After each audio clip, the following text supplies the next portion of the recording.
प्रजासत्ताक दिनाच्या पूर्वसंध्येला केंद्र सरकारकडून देशात पद्म पुरस्कारांची घोषणा करण्यात आलेली आहे आणि यामध्ये महाराष्ट्रातल्याही अनेक भूमिपुत्रांचा पद्म पुरस्कारानं गौरव केला जाणार आहे। लोकनाट्य क्षेत्रामध्ये तमाशा कलाकार रघुवीर खेडकर आणि कृषी क्षेत्रातल्या योगदानाबद्दल श्रीरंग लाड यांना पद्म पुरस्कार जाहीर झालेले आहेत।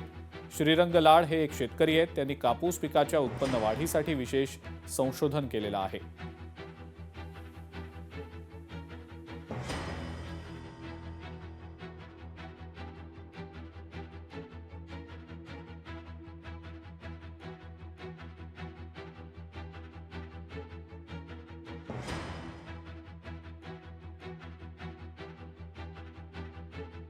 फोन चालू असताना दुसरा नंबर मध्ये दिसतो, त्याला आपण खेड्यापाड्यातल्या भाषेत म्हणजे फोनचा पाऊस पडायला लागलेला आहे, इतके फोन आहेत।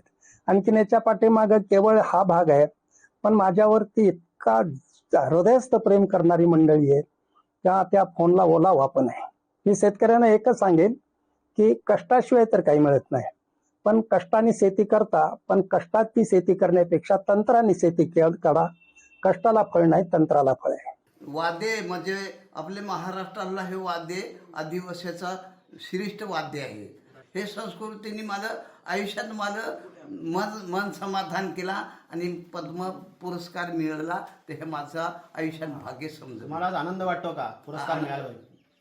आनंद म्हणजे माझा जीव खुश झाला, असा म्हणजे देवासारखा मी जे काय केलं ते देवानी मला भगवंतानी दिला हे सुझाला।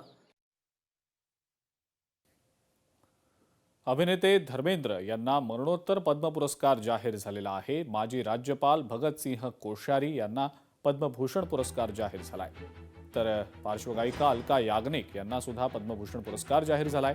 क्रिकेटपटू रोहित शर्मा, महिला क्रिकेटपटू हरमनप्रीत कौर यांना पद्मश्री पुरस्कारानं सन्मानित करण्यात आलंय।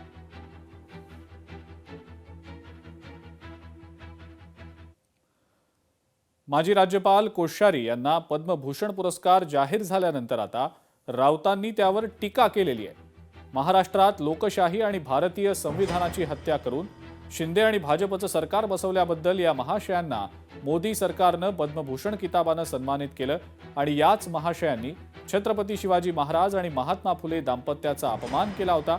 महाराष्ट्राचा अपमान करणाऱ्यांचा भाजपा सन्मान करते, छान अशा आशयाची पोस्ट खासदार संजय राऊत यांनी केलेली आहे।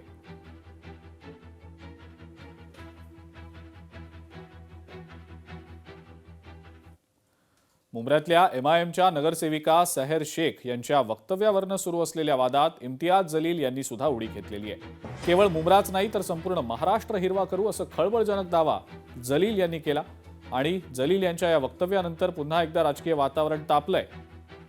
जलील यांच्या या वक्तव्यावर आता महायुतीच्या नेत्यांकडून टीकेची झोड उठवण्यात आलेली आहे। हमारी ये जो बच्ची चुनकर आई है सेहर, उसके स्टेटमेंट से हम कतई किनारा नहीं कर रहे हैं, बिल्कुल नहीं कर रहे हैं। हम पूरी तरह से पूरी मजबूती के साथ मजलिस इत्तेहाद और मुस्लिमीन एक बार फिर से कहकर जा रहे हैं कि सिर्फ मुमरा की क्या बात कर रहे हैं तुम। आने वाले वक्त के अंदर हम महाराष्ट्र के अंदर हम अच्छा खासा हरे रंग को फैलाएंगे। बघा, हा छत्रपती शिवाजी महाराजांचा महाराष्ट्र आहे। इथं भले भले आले, सगळ्यांना पाणी पाजायचं काम हे छत्रपतींनी केलेलं आहे। त्यामुळे अशा पद्धतीच्या वल्गना कुणी करू नये आणि अशा पद्धतीने राज्याचा समतोल बिघडण्याचं, सामाजिक शांतता जी आहे ती बिघडवण्याचं काम कोणी करू नये। आणि जर तसं केलं, तसा प्रयत्नही जर केला तर निश्चितपणे आपले मुख्यमंत्री आणि गृहमंत्री देवाभाऊ अतिशय सक्षम आहेत। स्वप्न बाळगणाऱ्या औरंगजेब असेल किंवा टिपू असेल आणि असंख्य ह्यांच्या इस्लामिक मुघल राजांना ज्यांनी आमच्या ह्या हिंदू भूमीला, हिंदू राष्ट्राला, आमच्या हिंदू महाराष्ट्राला हिरवं करण्याचं स्वप्न बघितलं, त्यांना ह्याच महाराष्ट्रामध्ये आम्ही गाडून दाखवलेलं आहे। पाय तर त्या इम्तियाज जलील नावाच्या हिरव्या सापानी जरा त्या औरंगजेबच्या कबरीकडे जाऊन उभं राहावं आणि मग हे स्वप्न पाहावं, नाहीतर हे जे काही हिरवे साप आहेत त्यांच्यासाठी पण औरंग्याच्याच बाजूला दफन करण्याचे कार्यक्रम महाराष्ट्रातल्या हिंदू समाजात हातात घेईल एवढं मी तुम्हाला विश्वासाने सांगतो। इम्तियाज जलील आपली औकात आणि आपली परिस्थिती विसरले आहे। त्यांनी जे म्हटलं की सिर्फ मुमरा नहीं पूरी महाराष्ट्र को हरा करेंगे, छत्रपति की औलादें और छत्रपति के भक्त और उनका खून हमारे अभी भी शरीरों में दौड़ रहा है। तुम नहीं, तुम्हारे 7 पीढ़ियां ऊपर से नीचे आए तो वो भी हरा नहीं कर पाएंगे महाराष्ट्र को। इतना एवढा मानसिकतेचे जे पद्धत आहे, मला वाटते की इम्तियाज जलीलला तमीज हा विसरलेला आहे। आम्ही मायनॉरिटी म्हणून, अल्पसंख्याक म्हणून या देशामध्ये त्यांना आपले घरामध्ये, आपल्या देशामध्ये खपून घेत आहे। त्याचा अर्थ हे नाही की सगळ्यांनी बांगड्या घालून बसलेले आहे। ज्या दिवशी आम्हाला दाखवण्याची वेळ आली तर 15 सेकंड आजही काफी आहे। तुमच्या स्वप्नातील हिरवं करणं हा पूर्ण होणार नाही। इम्तियाज जलील, याद राखा, हा महाराष्ट्र आहे, हा छत्रपती शिवरायांचा महाराष्ट्र आहे आणि या महाराष्ट्राच्या मातीचा कण न कण छत्रपती शिवरायांच्या आणि माझ्या संभाजीराजांच्या रक्तानं भगवा झालेला आहे। हा महाराष्ट्र आणि हा भारत तुमच्या शर्यतवर नाही चालत, तर माझ्या बाबासाहेब आंबेडकरांच्या संविधानावर चालतो।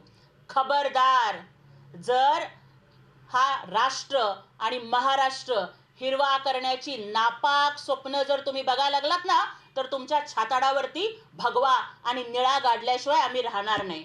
हे बघा, कोणी म्हटल्यानंतर कोणी सांगत नाही। आता इथे शिवसेनेच्या कार्यक्रमामध्ये किती मुस्लिम आहे असं कोणाच्या म्हणण्याने काही गोष्टी हिरवागार होऊन जातील आणि पिवळ्यागार होऊन जातील, ह्याला काय अर्थ नाही आहे। उलट माझा त्यांचा सल्ला आहे की अशा पद्धतीचे वक्तव्य करून जी देशामध्ये, राज्यामध्ये शांतता आहे ती बिघडवू नये। इम्तियाज जलील हा साप आहे, हे निजामाचे पूर्वज आहे। ते